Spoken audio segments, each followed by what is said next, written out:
जय गुरु जी।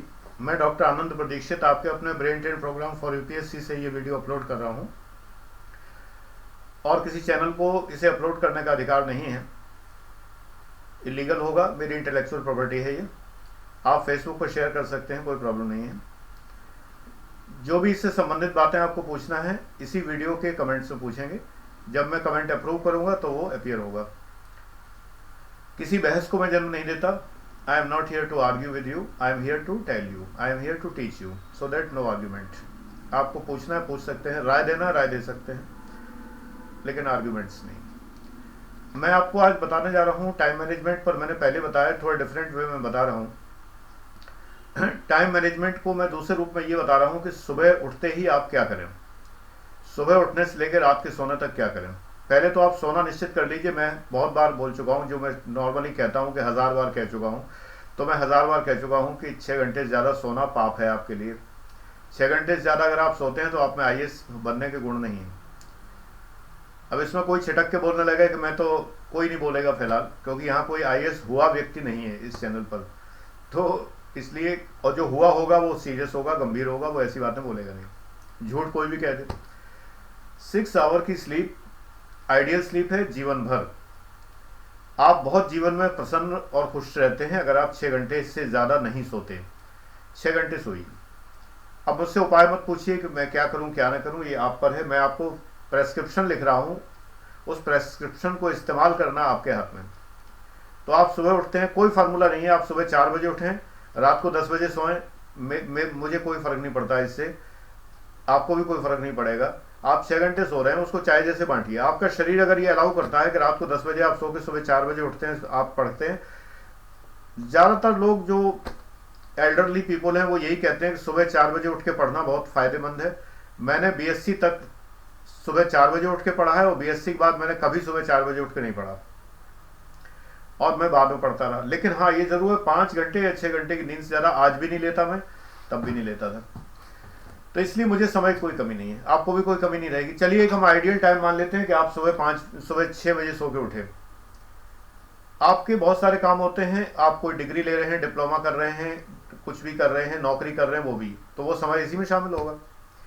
तो naturally IAS की, पीसीएस की तैयारी के लिए आपको 9 घंटे रोज के हिसाब से 15 महीने तक कंटिन्यूस तैयारी की जरूरत है। घंटे गिन लीजिए आप, और उतने घंटे अगर आप पढ़ेंगे तो आप सफल हो जाएंगे, और नहीं उतने घंटे पढ़ेंगे तो घंटा कहते हैं जिसे आप लोग आपकी भाषा में जैसे कहते हैं, तो घंटा ही होगा फिर वो, और कुछ नहीं होगा। हर साल वही घंटा बजेगा और कुछ नहीं होने वाला।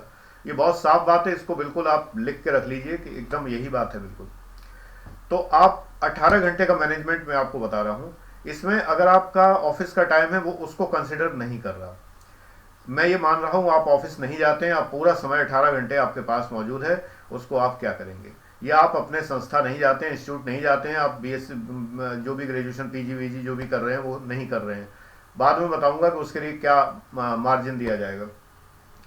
देखिए, पहली बात तो आपको न्यूज़पेपर पढ़ना चाहिए। जिनके पास फुल टाइम है उनको सबसे पहला काम सुबह उठते ही न्यूज़पेपर पढ़ें। अगर आप दूर दराज गांव में रहते हैं तो ई पेपर पढ़ें। अगर आप कहते हैं कि ई पेपर पढ़ने की आदत नहीं है, मुझे तो अखबार की खड़खड़ाहट में मज़ा आता है, मुझे अखबार की खुशबू अच्छी लगती है, आप जाने, आपका काम जाने, मत पढ़िए। लेकिन मैं यही कहूँगा, पढ़ना पड़ेगा आज के ज़माने में। अगर आप ई पेपर नहीं पढ़ेंगे, आप ई मैगजीन नहीं पढ़ेंगे तो अंधाधुंध पैसे खर्च करेंगे, और ऊपर से आपको वो चीज़ें, वो सुविधाएं प्राप्त नहीं होंगी। जब हम ई पेपर पढ़ते हैं, कुछ भी करते हैं, तो हम उसको कट कर सकते हैं, उसका स्क्रीनशॉट ले सकते हैं, फाइलें बना सकते हैं, फोल्डर बना सकते हैं, ढूंढने की सुविधा है उनको, तमाम बातें हैं।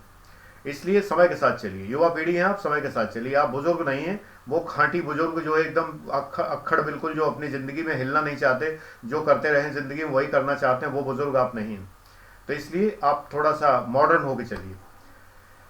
अब दूसरी बात, ये ज़रूरी नहीं कि आप YouTube देख रहे हैं तो आप मॉडर्न नहीं हो। बहुत से लोग YouTube देखते हैं लेकिन इतने अड़ियल होते हैं कि नहीं सर, मैं ई पेपर नहीं पढ़ सकता, मैं ये नहीं कर सकता। पढ़ना पड़ेगा आपको, नहीं तो मिलेगा नहीं आपको। बहुत जगह बहुत चीज़ें नहीं मिलेंगी, आप डिप्राइव्ड रहेंगे हमेशा इन चीज़ों से। न्यूज़पेपर को कितना समय दें? जिस दिन आप पढ़ना शुरू करते हैं, द हिंदू, हिंदी में मैं पेपर पे अलग वीडियो में बता चुका हूँ पहले। तो जब आप पढ़ना शुरू करते हैं तो द हिंदू पढ़ेंगे तो आपको 2-2 घंटे 3-3 घंटे लगेंगे स्टार्टिंग में, जो घट के बाद में रह जाएगा। पिछले मेरे वीडियोस देख लीजिए, कैसे अखबार पढ़े मैं बता चुका हूँ, वो रिपीट नहीं करूँगा। तो आपको स्टार्टिंग में 2 घंटे 2.5 घंटे, और बाद में ये घटते घटते पौन घंटे 1 घंटे तक रह जाएगा। इस टाइम में आप आर्टिकल पढ़िए, संपादकीय पढ़िए, एडिटोरियल पढ़िए, और तमाम अखबारों में और भी एडिटोरियल और आर्टिकल बहुत अच्छे आते हैं। जो मैगजीनें मैंने सजेस्ट कर रखी हैं उन सब मैगजीनों को आप पढ़िए, वो समय और दीजिए। आप सुबह पहले थोड़ा अखबार पढ़ें, इसके बाद तैयार हो जाइए। पहली बात ये, तैयार हो जाइए। आप ये बहुत बड़ी गलती करते हैं कि आप बिना नहाए बिना तैयार हुए अपने सारे कामकाज करते रहते हैं। आप हल्का फुल्का न्यूज़पेपर देख के थोड़ा सा पहले एक पेरूजल करके, एक उसका वर्ड आई व्यू लेके उसके बाद स्नान करिए और नहा के तैयार होकर बिल्कुल as if you are going somewhere. भले ही आप कहीं नहीं जाते हैं, क्योंकि मैं पहले टाइम मैनेजमेंट उन्हीं का बना रहा हूँ कि वो कहीं नहीं जाते, जिनके पास पूरा दिन है। और आप बिल्कुल बिल्कुल रेडी होकर अपने रीडिंग रूम में आ जाएं, स्टडी रूम में आ जाएं। स्टडी रूम अगर आपका नहीं है तो बनाइए। अगर रूम नहीं है आपके पास में, आर्थिक स्थिति नहीं है ऐसी कि रूम आपको अलग से दिया जा सके, भाई बहनों के साथ आप रहते हैं, एक चीज बड़ी सहायक है आपके आईएएस पीसीएस की तैयारी में, और वो है मोबाइल फोन और उसके साथ में जुड़ा हुआ अटैचमेंट जो ईयरफोन है। ईयरफोन भी इन ईयर, जो ईयर में फिक्स हो जाने वाला कान में। अब जो लोग अफोर्ड कर सकते हैं तो नॉइज फ्री खरीद लें, बड़ा महंगा वाला खरीद लें, बोस का 25,000 का आता है। नॉइज फ्री, एक बटन दबाओ सारा नॉइज गायब हो जाता है, आपकी अफोर्डेबिलिटी है। नहीं तो सिंपली जो 100 रुपए का भी आता है वो कान में घुस जाता है, तो नॉइज फ्री का काम करता है, वो 25,000 खर्च करने की जरूरत नहीं है।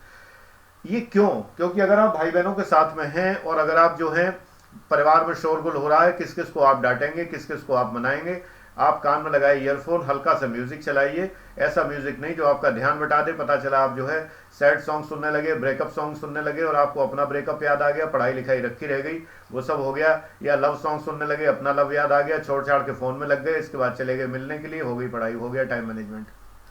मेरे हिसाब से आईएएस पीसीएस का विद्यार्थी जो है वो, जैसे पुराने जमाने में कहते थे कि ब्रह्मचर्य आश्रम है, तो ये ब्रह्मचर्य आश्रम है।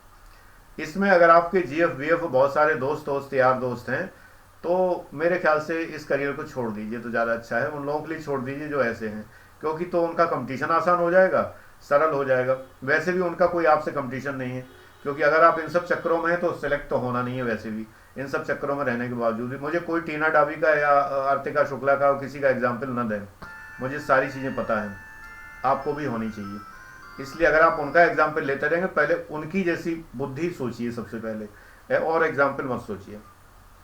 तो इस वजह से ये है कि ये फालतू बातें ना सोच के ये सोचिए जो मैं आपसे कह रहा हूँ आपके इंटरेस्ट में है। अगर आपको मानते बने तो मान लीजिए, नहीं मानते तो आर्ग्यूमेंट के लिए मैं हूँ नहीं, बहुत साफ बात ये।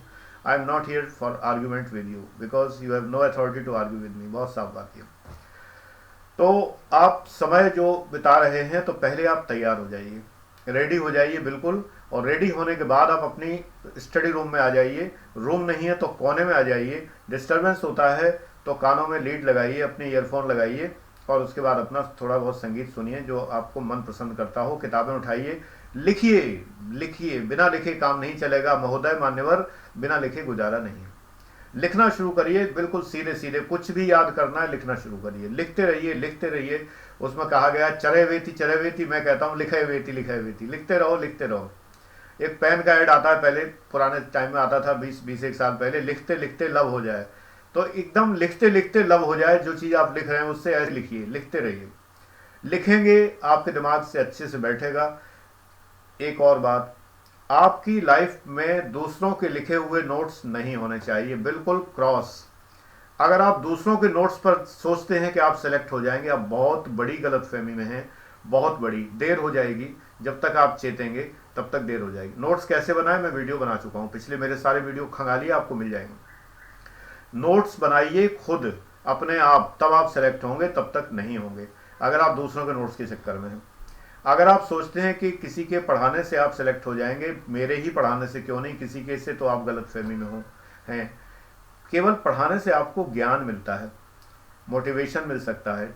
जनरली कोचिंग्स में कोई मोटिवेशन नहीं करते, तो मोटिवेशन मिल सकता है। अगर कोई आपका टीचर अच्छा है, मोटिवेट कर रहा है, मोटिवेट कर सकता है, ज्ञान के उच्चतर लेवल पर आपको पढ़ा सकता है। लेकिन पढ़ने की इच्छा आपको स्वयं जगानी पड़ेगी। ये जो डिज़ायर है, जो वैलेंसी है, जो जलती हुई आग है, ये आपको जलानी पड़ेगी। ये आग ऐसी आग है कि ये सेलेक्ट करा के ही दम लेती है। वो आग पहले जलाइए। ये फायर जो है ये पैदा करनी पड़ेगी अंदर, और ये फायर बुझाने का काम बहुत आपके दोस्त, रिश्तेदार, तमाम लोग करते हैं, जो आपको बार बार डिमोरलाइज करते हैं कि नहीं हो सकते, नहीं हो सकते। इंटरनेट के चीटर्स से बचिए, कि जो झूठ सच फैला के अफवाहें कि आईएएस में ये पूछा जाता है, वो पूछा जाता है। क्वेश्चंस और इंटरव्यू बहुत सारे झूठे लोग हैं, भरे पड़े हैं। पता नहीं लोक सेवा आयोग के अध्यक्ष को ये चीज़ें क्यों नहीं दिखाई देती हैं कि वो एक बार को इसका खंडन करें कि ये तो कह दिया उन्होंने कि 34% वाले आज तक कभी सिलेक्ट नहीं हुए। मैं इस बात के लिए बिल्कुल ये कहता हूँ कि उनको एक लाइन और कहनी चाहिए थी जो मैं कह रहा हूँ कि नहीं हुए अभी तक, आप होके दिखाइए अगर आपके 34% हुए हैं। क्योंकि लोक सेवा आयोग के अध्यक्ष का पूरा ये अधिकार है कि वो अगर ये देख रहे हैं 20 साल से 40 साल से कि अगर 34% वाले लोग सेलेक्ट नहीं होते तो क्यों नहीं मिनिमम क्वालिफिकेशन वो कह देते कि मिनिमम 50% नंबर वाले ही अप्लाई करें, क्यों नहीं कहते। उनको ये कहना चाहिए कि चूंकि क्वालिफिकेशन हमने 33% रखी है तो आपके अगर 34% 33% भी हैं तो आप सेलेक्ट होकर दिखाइए। मैं आपसे ये बात कहता हूँ, आप सेलेक्ट होकर दिखाइए। आप बिल्कुल कर सकते हैं क्योंकि लोक सेवा आयोग ने मिनिमम क्वालिफिकेशन पास मार्क्स रखी है। तो इसलिए ये कह के डिमोरलाइज करना उचित नहीं है एक विद्वान व्यक्ति को, एक इतने उच्च स्तर पे आरूढ़ व्यक्ति को, आसीन व्यक्ति को। इसके लिए मुझे गाली भी सुननी पड़ी। एक स्टूडेंट ने तमाम मेरी औकात मुझे बताई कि मैं पीसीएस हूँ तो वैसी तो बात करूंगा, वो आईएएस है। उनको ये नहीं पता कि वो आईएएस नहीं है। जिनकी बात मैं कर रहा हूँ वो आईएएस नहीं है, लेकिन इससे मुझे कोई फर्क नहीं पड़ता। मैंने पहले भी उनकी बहुत प्रशंसा की है और उनकी योग्यताएं भी मैंने बताई हैं, लेकिन मैंने कहा ये गलत किया उन्होंने। जो इन्होंने कहा कि 34% मार्क्स वाले नहीं सेलेक्ट हुए कभी भी, इससे तमाम लोगों के दिल बैठ जाते हैं। ऐसा नहीं। मैं हमेशा एक ही बात कहता हूँ, आप चाहे टॉपर बने रहें लेकिन अगर आप मेहनत नहीं करेंगे आप कभी नहीं निकल सकते। मैं अपने वीडियो में 10 बार कहता हूँ आप नहीं निकल सकते। किन से कहता हूँ कि अगर आपके बहुत सारे दोस्त हैं, अगर आप ये कर रहे हो, अगर आप ये पढ़ रहे हो तो आप नहीं निकल सकते। प्रैक्टिकल बात करिए।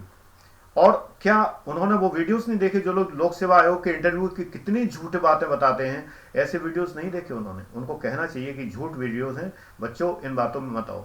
ये बातें कभी लोक सेवा आयोग नहीं पूछता है, ये उनको बताना चाहिए। एक ऑथेंटिक बात होती है। मैं कहूंगा आप नहीं मानोगे, लेकिन अगर लोक सेवा आयोग का अध्यक्ष कहता है तो रिटायर्ड अध्यक्ष अगर कहता है तो लोग मानेंगे, लोग कहेंगे कि भाई ऑथेंटिक है। अरे ठीक है, मेरे ऊपर आक्षेप करना तो बड़ा आसान है कि आपने उनकी आलोचना कर दी। मैंने कोई आलोचना नहीं की पिछले वीडियो में, आप देख लीजिए। मैंने बराबर उनको तारीफ की है, उनको योग्य कहा है। और एक लड़के ने उनके ऊपर कुछ कहा था तो मैंने कहा नहीं वो विद्वान आदमी हैं, बस उन्होंने एक नेगेटिव बात कही है खाली, वो उनको नहीं कहनी चाहिए थी। बात बिल्कुल साफ है अपने आप में। ये कोई मेरी औकात नहीं है कि मैं पीसीएस हूं तो इसलिए मैं उनकी आलोचना कर रहा हूँ, ये सब बात नहीं है। पीसीएस होने से क्या होता है, रिटायर्ड तो आईएएस रैंक से हूँ, इससे कोई मतलब थोड़ी। तो इसलिए चलो बहरहाल जिसने आलोचना की वो तो ब्लॉक हो ही जाते हैं यहाँ फौरन तुरंत ही। वीडियो जरूर देख लेते हैं, वो कमेंट नहीं कर सकते, तो इसलिए जवाब तो उन्हें मिल ही गया होगा। कमेंट नहीं कर सकते, बस खाली दूसरी आईडी बना के भले करते रहें।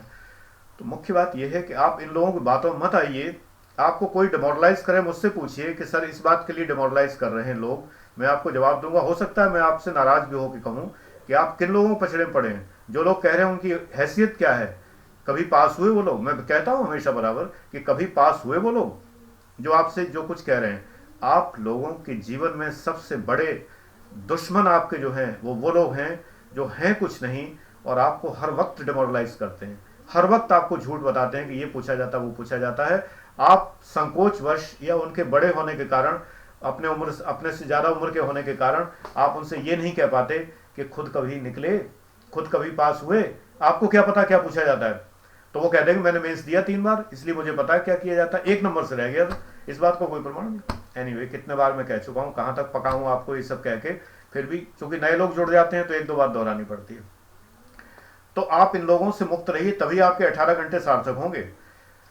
तो इसके बाद जब आप तैयार होकर बैठते हैं तो एक सब्जेक्ट पकड़ लीजिए कोई सा। आपकी इस बात का जवाब है कि वेयर टू स्टार्ट, कहां से स्टार्ट करें, कहां से प्रारंभ करें। मैं कई बार कहता हूं सबसे वाहियात प्रश्न है ये। गोल चीज में कहीं से भी स्टार्ट कर दो, पहुंच जाओगे। कहीं से भी शुरू कर दो। तो आपको history, geography, economics, general science, current affair सब कुछ पढ़ना है, संविधान वगैरह, कहीं से उठा लो कोई भी चीज। एक चीज थोड़ी समझ में नहीं आ रही, बार बार पढ़ो। देखो अकेले पढ़ने का एक तरीका होता है, जब आपको कोई चीज समझ में नहीं आती तो उसको बार बार पढ़िए, अन्य किताबों से पढ़िए, एक किताब छोड़ के दूसरी से पढ़िए। आपको एक एक सब्जेक्ट की 4-4, 5-5 किताबें रखनी पड़ेगी। मैंने अपने फेसबुक पर लिस्ट ऑफ बुक्स में, जो मेरा ग्रुप है free books selection by doctor Anand Pradikshit, उसमें और लिस्ट ऑफ बुक्स करके ग्रुप है फेसबुक का, उसमें मैंने सब लिस्ट दे रखी पूरी, एक एक सब्जेक्ट पे कई की किताबें दी। तब आप लोग पूछते हो सर सारी खरीदनी है क्या? भैया मत खरीदो, मैं क्या करूँ? आप डरते हो किताबों से तो क्या करें। आईएएस में पहला गुण ये जरूरी है, आईएएस और पीसीएस में, कि आप पुस्तकों से डरते ना हो। आपके पास जितनी ज्यादा किताबें हैं उतने ही आप प्रसन्न होते हो। मेरे पास इतनी किताबें, आज मेरे पास 14,000 किताबें हैं, तो और मैंने पढ़ी भी हैं। तो मैं इसलिए कहता हूँ कि मुझे आनंद आता है। किताबी कीड़ा कह लो मुझे कोई प्रॉब्लम नहीं है, लेकिन मुझे आनंद आता है पढ़ने में। तो पढ़ने का आनंद जब आपको आएगा तो जीवन के हर क्षेत्र में आपको सफलता मिलेगी। तो डरो मत, ज़्यादा किताबें इसलिए नहीं कि पूरी रटनी है आपको, मैं अपने स्टूडेंट्स को देता हूँ शिखर आईएएस एकेडमी में, बिल्कुल फ्री बुक्स देता हूँ टोटली, हमेशा के लिए, नहीं कि ले ली फिर दे दी फिर वापस ले ली, हमेशा के लिए देता हूँ, पेन ड्राइव में भी देता हूँ और वैसे भी देता हूँ, बिकने के लिए नहीं है ये, बाहर वालों को तो कुछ नहीं दिया जाता, केवल शिखर आईएएस एकेडमी के रेगुलर स्टूडेंट्स जो फीस देकर पढ़ते हैं उनको ये चीज़ें दी जाती हैं, और इतनी किताबें दी जाती हैं कि फीस वसूल हो जाती है उनकी सारी। तो इस वजह से क्या है कि आपको, मैं जानता हूँ क्या चाहिए, तो कई बार लोग घबराते हैं कि सर इतनी किताबें, मैंने कहा सारी रटनी नहीं है, यहाँ तो मैं आपको पढ़ा रहा हूँ, किताबों की जरूरत भी नहीं पड़ेगी बहुत सी किताबों में, बट इसलिए दे रहा हूँ कि आप देखो उनको, जब खाली समय हो तो उनको देखो, हर वक्त देखो, किताबों को देखो, और कोई चीज़ नहीं। तो आप अपना ये समय लगाइए कि आप स्टार्ट कर दीजिए, मान लो आपने ज्योग्राफी से स्टार्ट कर दिया, ज्योग्राफी का बिगनिंग नक्शे से होता है, मैप से होता है, मैप हाथ से बनाने की कोशिश करिए, ड्रॉ करने की कोशिश करिए, बने बनाए मैप्स के ऊपर हाथ चलाइए थोड़ा, ऐसा पेन लीजिए, एक पेन बड़ा इंपॉर्टेंट है आईएएस तैयारी में, जिस पेन की इंक खत्म हो गई हो, यानी बॉल पेन जिसकी इंक खत्म हो गई हो, वो पेन आप नक्शे पर घुमाते रहिए, नक्शे कुछ नहीं बिगड़ेगा, आपका हाथ चलना सीखेगा, थोड़ा सा प्रैक्टिस करो। मैप बने बनाए खरीद लो, इंडिया, वर्ल्ड और यूपी वगैरह के, या जो भी स्टेट आपका हो उस स्टेट के, उनके अंदर प्रैक्टिस करो, शहरों को बनाओ, नदियों को बनाओ, नहरों को बनाओ, ज्वालामुखी बनाओ, पर्वत बनाओ, घाटियां बनाओ, जो भी चीज़ें हैं प्राकृतिक है, ये सब मैप बनाइए, मैप बनाना बहुत जरूरी है। तो ज्योग्राफी आपकी स्टार्ट हो गई, आपने 1 घंटा मैप बनाए, इसके बाद आपने लिखा कि ज्योग्राफी के अंदर आपने लिखा एटलस आती है, एनसिम्बल की एटलस होती है, बहुत अच्छी सी एटलस है, तो एटलस लेके आप जो है उसमें पहले निगाह गड़ा गड़ा के पढ़िए पूरा सारा जो है, तो आपकी ज्योग्राफी स्टार्ट हो गई। अब आपने पढ़ना शुरू किया, अभी किसी ने पूछा था कि साइक्लोन और वो क्या कैसे बन जाता वगैरह, ये सब मैं पढ़ाने के लिए नहीं हूँ, मैं पढ़ना सिखाने के लिए हूँ, मैंने कई बार बताया, मैं पढ़ना सिखाने के लिए हूँ, पढ़ाने के लिए नहीं हूँ, पढ़ाने के लिए शिखर आईएएस एकेडमी गाजियाबाद है। तो पढ़ना सिखाने के लिए मैं आपको यही बता रहा हूँ कि साइक्लोन अगर आपकी समझ में नहीं आया, कि आपने एक बुक से पढ़ा, माजिद हुसैन की बुक से पढ़ा, आपको नहीं समझ में आया, सविंदर सिंह से पढ़ो, खरीदनी पड़ेगी भाई, कैसे काम चलेगा, जब आप अकेले पढ़ रहे हो, आपका इतना पैसा बच रहा है कि 3-3.5 लाख रुपए दिल्ली में खर्च होते हैं सारे सब्जेक्ट के मिला जुला के, बिल्कुल आप कैलकुलेट कर लो, आप खाली जीएस की फीस जोड़ते हो, उससे थोड़ी काम चलेगा, पढ़ना तो 9 के 9 पेपर हैं मेंस के, और 2 पेपर प्री के पढ़ने, सबकी फीस जोड़ो, 3.5 लाख से कम नहीं बैठेगा, आपको वो सारा खर्चा बच रहा है। तो आप एक 500-300 रुपए की किताब नहीं खरीद सकते, तो आप जो है सविंदर सिंह किताब खरीदिए, वो खरीदिए, आप ज्योग्राफी में बर्नवाल की खरीदिए, कई चीज़ें आप कई किताबें खरीद के रखिए, एक से नहीं आएगा दूसरी से आ जाएगा, हो सकता है एक से नहीं आया दूसरे में टॉपिक ही ना मिले, तो नेट पे देखिए, विकिपीडिया में देखिए, भारत कोश में देखिए, हिंदी में भारत कोश बहुत अच्छा है उसमें देखिए, इंग्लिश में तो बहुत अच्छा मैटर मिल जाता है, हिंदी में थोड़ा कम मिलता है, तो भारत कोश वगैरह में देखिए, आपको मिल जाएगा। जो चीज़ समझ में ना आए उसको क्वेश्चन मार्क लगा के रख लो, आगे बढ़ जाओ, और फिर उसको आगे ढूंढना बाद में, पहले रख लो क्वेश्चन मार्क बना के। ऐसे ही मान लीजिए अब आपने तय कर लिया, 1 घंटा आपने मैप बनाया, इसके बाद 2 घंटे आपने ज्योग्राफी जम के पढ़ लिया, आपने सीधा लिखना शुरू किया सारा कि ऑरोजेनिक्स जो है कि पर्वत उत्थान, पर्वत निर्माण कैसे होता है, अपना पर्वत निर्माण लिख डाला। अब आप ज्योग्राफी छोड़ दीजिए, 3 घंटे बाद ज्योग्राफी का प्रिंट छोड़िए, अब आप उठा लीजिए संविधान, उठा लीजिए संविधान को। हर सब्जेक्ट पढ़ने के कई तरीके होते हैं, पहले आप, कुछ लोग गाइड बुक पहले पढ़ते हैं, कुछ लोग टेक्स्ट बुक पहले पढ़ते हैं, जैसी आपकी मेधा है, आप टॉपर्स में से हैं, आपके हर चीज़ बहुत अच्छे समझ में आ जाती है, किसी चीज़ में आपको कोई प्रॉब्लम नहीं होती है, तो आप सीधे टेक्स्ट बुक उठाइए, डीडी बसु की बुक उठाइए, उससे पढ़ना शुरू कर दीजिए, पॉलिटी लक्ष्मीकांत की लीजिए, दर्पण का एक्स्ट्रा इशू लीजिए, कुछ भी इनको लेकर पढ़ना शुरू करिए। और वरना तो समसामयिकी, घटना चक्र और तमाम सारी किताबें आती हैं, तो ये बहुत सारी चीज़ें हैं, इनमें से लेके आप संविधान पढ़िए, उनको पढ़िए, डायरेक्ट पॉइंट मिल जाएंगे आपको, डीपर थॉट में जाने के लिए फिर आप जो है उसमें जाइए, डीडी बसु या जे.एन. पांडे पढ़िए, अगर आप एलएलबी हैं, एलएलबी कर रहे हैं तो जे.एन. पांडे की मैं राय देता हूँ हमेशा, जे.एन. पांडे की बुक पढ़िए संविधान की। सुभाष कश्यप तो पढ़नी है, हमारी संसद पढ़िए, हमारी न्यायपालिका पढ़िए, अवर जुडिशरी, अवर पार्लियामेंट, ये सब पढ़िए, जो शब्द इनमें समझ में ना आए उनको अंडरलाइन करिए, अंडरलाइन करके नेट पर ढूंढिए, नेट पर ढूंढेंगे मिल जाएगा, हिंदी के शब्द भी मिल जाते हैं, इंग्लिश में टाइप करेंगे, इंग्लिश अल्फाबेट में। आप लोगों, मैं देखता हूं जो मेरे कमेंट करते हैं आप लोगों को, बहुत से लोगों को, 90% लोगों को रोमन लिखनी नहीं आती। अब आप कहें ये कौन सी भाषा है, जब आप हिंदी के शब्द अंग्रेजी में लिखते हैं तो वो रोमन कहलाता है, तो वो नहीं लिखना आता है, इतना गलत लिखते हैं, मैं किस किस को सुधारूं, इतना गलत लिखते हैं। कुछ लोगों का तो गलती इसलिए होती है, उनके क्षेत्र के अनुसार उच्चारण होती है, जैसे अच्छा नहीं लिख पाते तो अस्सा लिखते हैं, AASS से। मुझे पता है कि अगर असम साइड का होगा कोई, बंगाल से आगे जाएंगे तो वो अस्सा बोलेगा तो अस्सा लिखेगा, चलो वो तो क्षम्य है, लेकिन वो नेट पे तो नहीं मिलेगा ना, नेट पे तो एग्जैक्ट लिखोगे तो ही मिलेगा, नहीं तो नहीं मिलेगा। अब गुरु प्रकाश या कुछ ऐसा नाम है एक लड़के का, तो उसकी स्पेलिंग ऐसी होती है, वो टिपिकल पर्टिकुलर उस एरिया की स्पेलिंग है, वो हिंदी है नहीं एग्जैक्टली, तो गूगल तो हिंदी सर्च कर पाएगा ना अंग्रेजी सर्च कर पाएगा। अब ये तो आपकी कमी हुई ना, तो वो तो आपको दूर करनी पड़ेगी, मैं तो कुछ नहीं कर सकता इसमें। तो इसलिए पहले आपको सब्जेक्ट पढ़ने में ध्यान रखना है कि जो चीज़ समझ में ना आए अंडरलाइन करो, उसको क्वेश्चन मार्क लगाओ और उसके बाद आगे बढ़ते जाओ। अब आपने 3 घंटे मैंने ये बताया, 2 घंटे अखबार के बता दिए, 5 मैं 9 घंटे का टारगेट करता हूँ। अब इसके बाद आप जो है बीच में नाश्ता वाश्ता कर लीजिए, थोड़ा बहुत घूम टहल लीजिए अपने घर में इधर उधर, मार्केट का कोई काम हो तो काम कर लीजिए, रजिस्टर वजिस्टर लाने होंगे, पेन वेन लाना होगा, कुछ कापी किताबें खरीदनी होगी, मैगजीन खरीदनी होगी, अखबार। दोस्त को मत मिलिए इस बीच में, ये नहीं कि वहां गए फोन कर दिया, दोस्त या गर्लफ्रेंड मिल गई या बॉयफ्रेंड मिल गया, वहां पर आप लटक गए वहीं पे जाके और उसके बाद लौटे ही नहीं शाम तक जो है। ये सब करेंगे तो फिर मेरे वीडियोस देखने की जरूरत नहीं है, भगवान ही आपका भला करेगा। तो अगर आप मेरे वीडियोस देखते हैं, मेरे अकॉर्डिंग चलते हैं, ये तो आश्रम है, शिखर आईएएस एकेडमी एक आश्रम है। लगे हाथों एक बात और बता दूं, दिल्ली कोचिंग वाले अपने लड़के भेज रहे हैं यहाँ पर, और वो बड़े भक्तिभाव से आते हैं, चरण स्पर्श करते हुए आते हैं एकदम से, और सीधे सीधे ये भक्तिभाव दिखाते हैं, गलत टाइम पे आते हैं। Personal time I am sorry, मैं पर्सनल टाइम किसी को नहीं देता, आप कितने बड़े भक्त हो मेरे, पर्सनल टाइम है ही नहीं मेरे पास, मैं नहीं दे सकता। क्वेरी टाइम ही मिलेगा जिसमें कि जो है स्टैंडर्ड तरीके से 50 मिनट का वीडियो दिखाया जाता है, जिसमें फीस स्ट्रक्चर समझाया जाता है और मेरे अपने बारे में बताया जाता है, फैकल्टी और वो सारी चीज़ों के बारे में, हर चीज़ के बारे में बताया जाता है, क्या क्या कैसे पढ़ाया जाता है, सिलेक्शंस के प्रूफ दिए जाते हैं, हर चीज़ बताई जाती है। इतना ही मिलेगा टाइम, बेकार भेज रहे हैं। ये एक आश्रम है, ये कोचिंग नहीं है, ये 5 स्टार होटल तरह बनी हुई कोचिंग नहीं है। ये एक छोटा सा कमरा है, छोटा सा हॉल है, 30-40 लोग पढ़ते हैं और एक मेरा ये चैम्बर है, बस इतनी सी कोचिंग है। बेकार आप लोग आ रहे हो, कोई फायदा नहीं, बेकार भेज रहे हो। कोई कंपटीशन नहीं है हमारा आपका, मैं कमाने के लिए नहीं हूँ, आप पढ़ाने के लिए नहीं है, सीधी बात ये है। दोनों क्या मुकाबला, आप लोग परेशान हो रहे हैं बिना मतलब के, कोई फायदा नहीं है। पढ़ाइए आप लोग, पढ़ाइए, जितना पढ़ा सकते हैं, जितना कमा सकते हैं कमाइए, कौन रोक रहा है। तो इसलिए जो है आप जानो, आपका काम जाने, लेकिन मैं यहाँ बच्चों के सामने हूँ जिनको मैं बताने के लिए हूँ। तो ऐसा मत करो कि मुझे अविश्वास होने लगे उन बच्चों पर भी जो ऐसे नहीं है, उन पर भी अविश्वास होने लगे। तो इसलिए आके फिर यहाँ बहस करने के लिए आते हैं, तमाम तरह के आर्गुमेंट करने आते हैं, तमाम तरह की चीज़ें करने आते हैं। ऐसा करने की सिंपल सी बात है, मैं समय नहीं दे रहा, आगे से आपको समय नहीं मिलेगा। कल मैंने एक लड़के को टाइम दे दिया 4 बजे का, बट कोई फायदा नहीं। मैंने सोचा बेचारा दूर से आया, सुबह से चला हुआ, 10 बार फोन कर चुका है, कोई लाभ नहीं है। तो आगे ये टाइम आपको नहीं मिलेगा कभी भी। You will be here only at 5 PM and that is totally professional time, that is not gurukul time.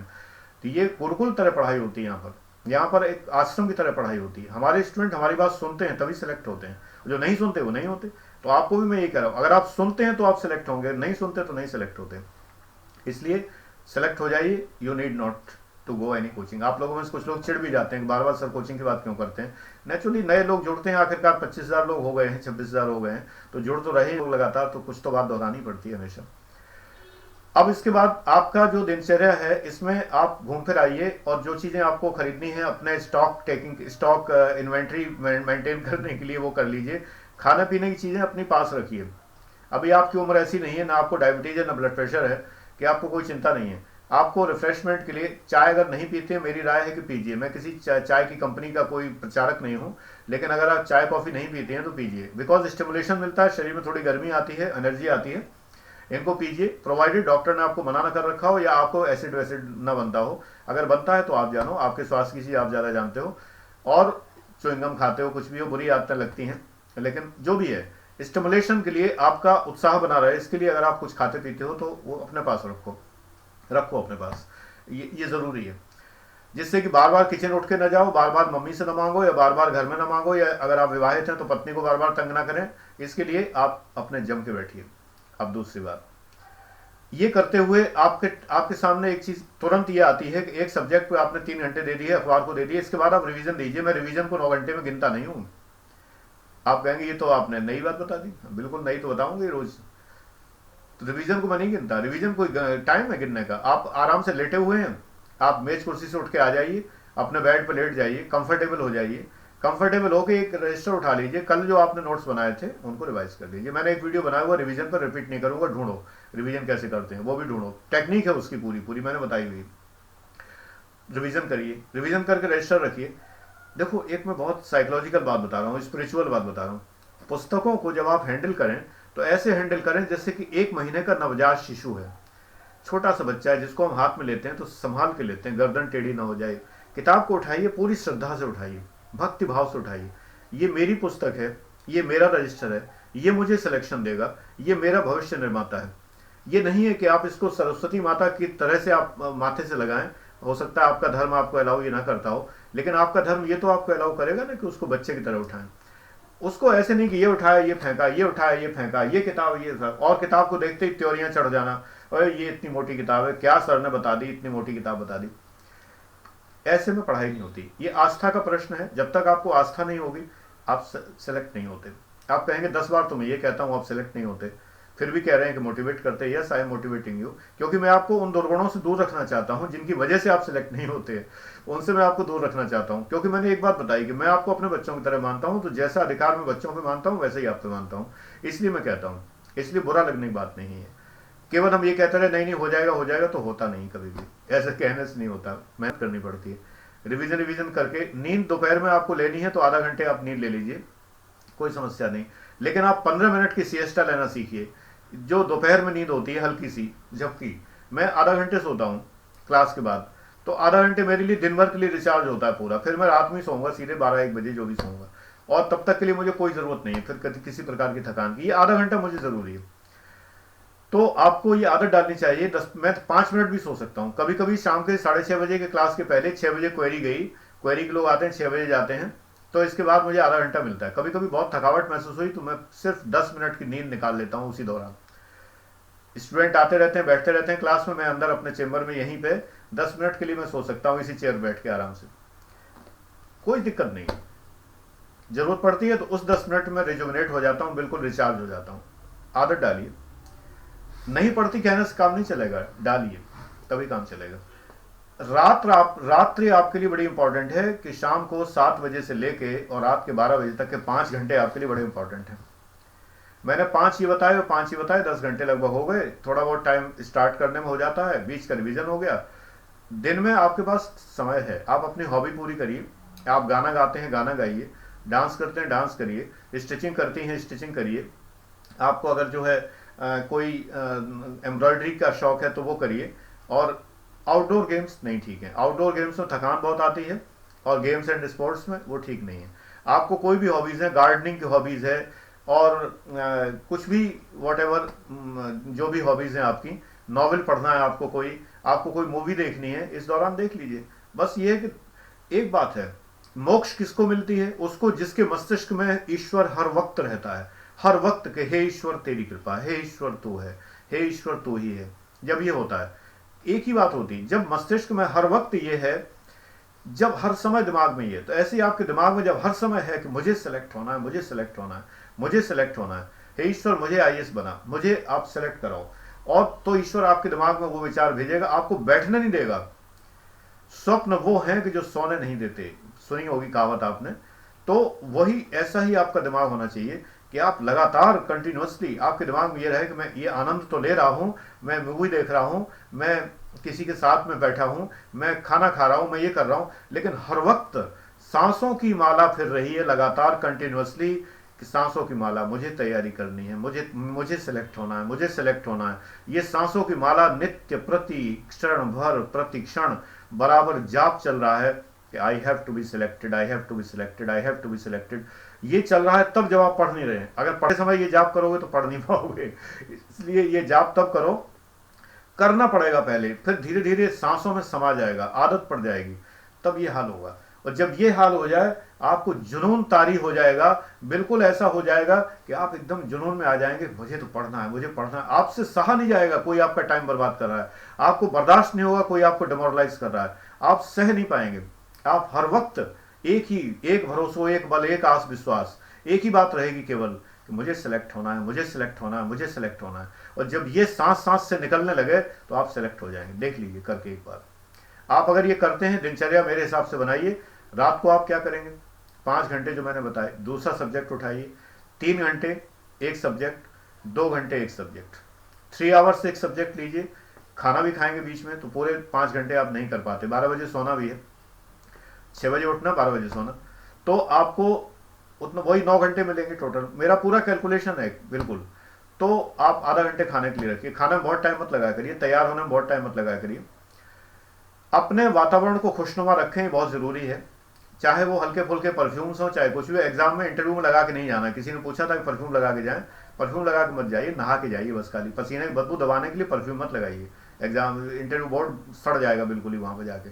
इसलिए जो है नहा के जाइए। और अगर ज्यादा ही पसीने की महक आती है तो बोरिक एसिड और नींबू का रस जो है थोड़ा डाल के, भेलपूरी नहीं बना रहे हैं आपकी, वो बोरिक एसिड और नींबू का रस जो है, पानी मिलाइए थोड़ा हल्का फुल्का, और जो है पसीने की बदबू दूर हो जाती है। फिलहाल डॉक्टर से राय ले लें अगर एलर्जी हो। मेरा डिस्क्लेमर है, मेरी कोई जिम्मेदारी नहीं है कि आपके फुंसी फोड़ा होने लगे, मैं इसके लिए कुछ नहीं कर सकता।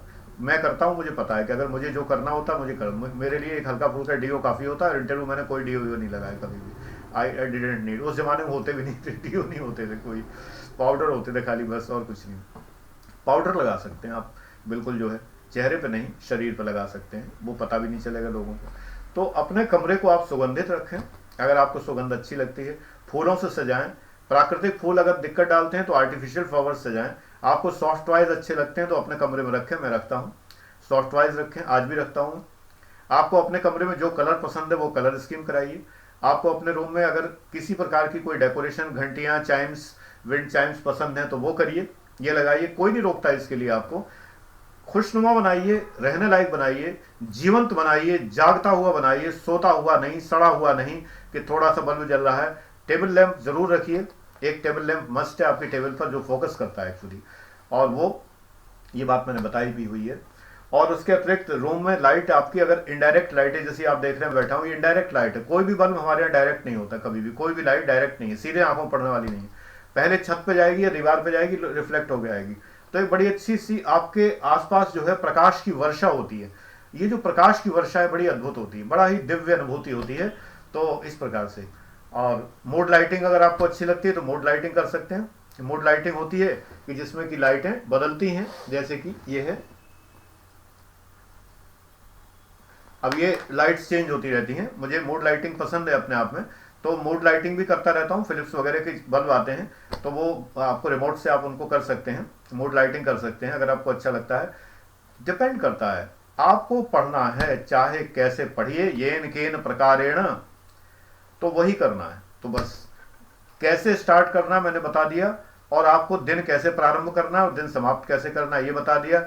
और आप प्रातः काल में अगर आप जब उठते हैं सो के तो नहा के, मैंने कहा अगर आप जो भी इबादत, पूजा, प्रार्थना, नाम स्मरण जो भी करते हैं 5 मिनट के अंदर अंदर कर लीजिए, बस ज़्यादा समय मत दीजिए। आप 5 मिनट के अंदर उस परम ब्रह्म को याद कर लेंगे, अगर उस अल्लाह को, उस जीसस क्राइस्ट को, उस गॉड को, उस भगवान को, जिसको भी आप याद करना चाहें उसको याद कर लीजिए। अगर नास्तिक हैं तो आपको मेरी बातें वैसे भी पसंद नहीं आएंगी, तो इसलिए मैं तो आस्तिकों से बात करता हूँ। जो परम पिता को नहीं मानता वो अपने पिता को क्या मानेगा। एनीवे, मैं कोई आर्गुमेंट नहीं करने जा रहा इस पर, कोई कमेंट में आर्गुमेंट में अलाउ नहीं करता। तो इसलिए आपकी इच्छा, आप नहीं है, आस्तिक नहीं है, कोई बात नहीं, बना रही जैसा भी बनना चाहें, बट मेरा सुझाव है, मैं दे रहा हूँ, दैट्स ऑल। तो thank God, thank you very much, God bless you, okay.